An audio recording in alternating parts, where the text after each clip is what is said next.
Section 3. You will hear a conversation between a tutor and two students who are preparing for an English literature test. First, you have some time to look at questions 21 to 24.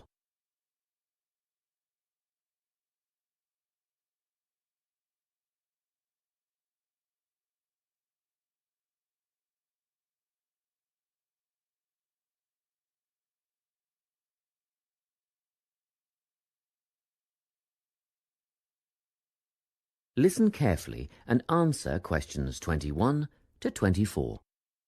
Hello, Lorna, Ian. Glad you could make it.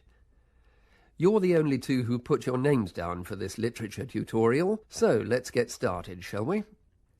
I want to run over some aspects of the novel The Secret Garden with you before the test next week. Be sure to take some notes and ask questions if you need to. Hey, Lorna, have you got a spare pen? Sure, here you are. Okay, so the story follows two key characters.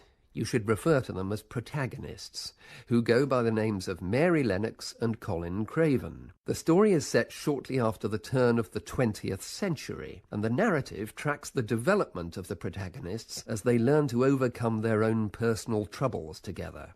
That's quite a common storyline, isn't it? Yes, you're right, Lorna. So what can you tell me about the character of Mary? Well, in the beginning, she is an angry, rude child who was orphaned after a cholera outbreak and forced to leave India and move to the United Kingdom to her uncle's house in Yorkshire. That's right. And there she meets Colin, who spends his days in an isolated room, believing himself to be permanently crippled, with no hope of ever gaining the ability to walk. The two strike up a friendship, and gradually learn, by encouraging each other, that they can both become healthy, happy and fulfilled in life. Will we need to remember a lot of these details for the exam? Just the basic outline. Examiners don't want to read a plot summary. They know what the book is about. Focus on narrative techniques instead, such as point of view. What's that mean? It's all about how we see the story. This story, for example, is written from the perspective of what is called an omniscient narrator. Omniscient means all-knowing. So, as readers, we get to see how all the characters feel about things, what they like and don't like, and what their motivations are in the story.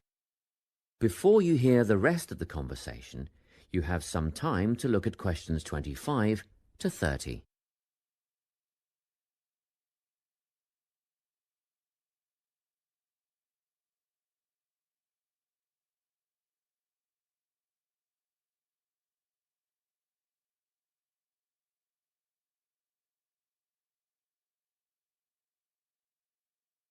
Now listen and answer questions 25 to 30.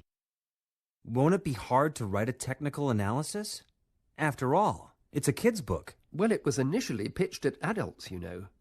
But over the years it has become seen as a more youth-orientated work. And you're right in a sense. The simple vocabulary and absence of foreshadowing make the story very easy to follow and ideally suited for children. But that doesn't mean there isn't much to analyse. Look at the symbolism, for instance. Symbols are things, right? Material things like objects that stand for abstract ideas. Absolutely, yes. And the author uses many of them. There's the robin redbreast, for example, which symbolises the wise and gentle nature that Mary will soon adopt. Note that the robin is described as not at all like the birds in India. Roses are used as well, as a personal symbol for Mistress Craven. You'll see they're always mentioned alongside her name, and Mistress Craven's portrait can also be interpreted as a symbol of her spirit. Are symbols just another name for motifs? No, motifs are a bit different. They don't have as direct a connection with something the way that a symbol does. Motifs are simply recurring elements of the story that support the mood. Are there any in this novel? Yes, two very important ones. The Garden of Eden is a motif. It comes up a few times in connection with the garden of the story. And then you've got the role that secrets play in the story. In the beginning, everything is steeped in secrecy, and slowly the characters share their secrets, and in the process move from darkness to lightness, metaphorically, but also, in the case of Colin, quite literally. His room in the beginning has the curtains drawn, and he appears at the end in the brightness of the garden. Anything else we need to know about? Yes. Nearly all novels explore universal concepts that everyone has experienced. Things like love, family, loneliness, friendship. These are called themes. The Secret Garden has a few themes that all centre on the idea of connections. The novel explores, for example, the way that health can determine and be determined by our outlook on life. As Colin's health improves, so too do his perceptions of his strength and possibility. The author also examines the link between our environment and our physical and emotional prosperity. The dark, cramped rooms of the manor house stifle the development of our protagonists. The garden and natural environments allow them to blossom, just as the flowers do. Finally, this book looks at connections between individuals, namely Mary and Colin. This necessity of human companionship is the novel's most significant theme, because none of their development as individuals would have occurred without their knowing each other.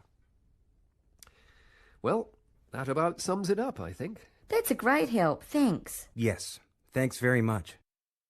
That is the end of section 3. You now have half a minute to check your answers.